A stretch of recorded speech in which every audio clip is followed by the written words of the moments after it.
বন্ধুরা, মটর ডালের সাথে লাল ডাঁটা আর কাঁঠালের দানা দিয়ে দেখুন রেসিপিটা খুব সুন্দর। এই কাঁঠালের দানা আর লাল ডাঁটা আমি কেটে দিয়েছি, দিয়ে আমি রেডি করে দিয়েছি। ডালটাও আমি ঘন্টা দুয়েক আগে ভিজিয়ে রেখেছিলাম, রেখে ডাঁটাটাকে আমি সিদ্ধ করে, ডাঁটা আর কাঁঠালের দানাটাকে সিদ্ধ করে আগে রেখে দিয়েছিলাম। এবারে প্রেশার কুকারে তেল দিয়ে, একবারেই হয়ে যাবে সবটা। প্রেশার কুকারে তেল দিয়ে একটু সাদা জিরে আর গোটা একটা শুকনো লঙ্কা আর তেজপাতা ফোড়ন দেবো। তেজপাতা ফোড়ন দেবো, দিয়েই কোনোই ঝামেলা নেই, একদমই ঝামেলা নেই, কিন্তু খেতে খুব টেস্টি হয়। এবার জল দিয়ে দিলাম, জল দিয়ে ওর মধ্যেই দেখুন, ওর মধ্যেই আমি হলুদ দিয়ে দেবো, হ্যাঁ, হলুদ লবণ, এই ডালটা দিচ্ছি, হ্যাঁ ডালটা দিয়ে দেবো। মটরের ডাল ভিজিয়ে রেখেছিলাম ঘন্টা দুয়েক আগে, তাহলে একটু তাড়াতাড়ি সফট হয়ে যায় আর কি।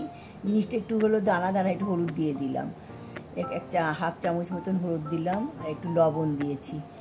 লবণ দিয়ে একটা কাঁচা লঙ্কা দিলাম, দিয়ে এইভাবে একটু প্রেশার কুকারের মধ্যেই 4-5টা সিটি দিতে হবে। 4-5টা সিটি দিয়ে ডালটা পুরো হয়ে যাবে। 4-5টা সিটি দিয়ে প্রেশার কুকারে এবারে ঢাকনাটা আমি দিয়ে দেবো। ডালটা প্রেশার কুকারে এরকম ঢাকনা দিয়ে দিলাম, হ্যাঁ, দিয়ে দেখুন ডালটা সিদ্ধ হয়ে গেছে। একটু সামান্য চিনি দিলাম, আর সিদ্ধটা একটু দানা দানা হবে, তাহলে খেতে জিনিসটা খুবই টেস্টি হয়। হ্যাঁ, এবার সিদ্ধ ডাঁটা আর কাঁঠালের দানাটা দিয়ে দিলাম ডালের মধ্যে, দিয়ে একটু ফোটাতে হবে। ফোটালে তাহলে এর মধ্যে রসটা চলে যাবে আর কি। মানে ডালটা একটু এরকম দানা দানা রাখবেন, খেতে খুবই টেস্টি হয় জিনিসটা।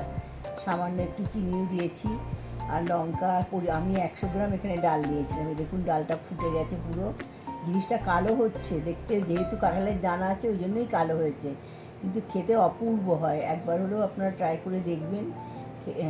হ্যাঁ, এবারে দেখছেন এই রকম তৈরি হয়ে যাবে, কত হালকা খাবার একদম।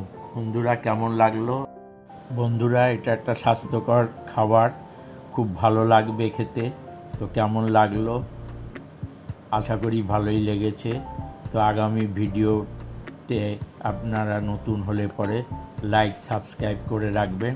আগামী ভিডিওতে আরও ভালো ভালো টিপস দেবো।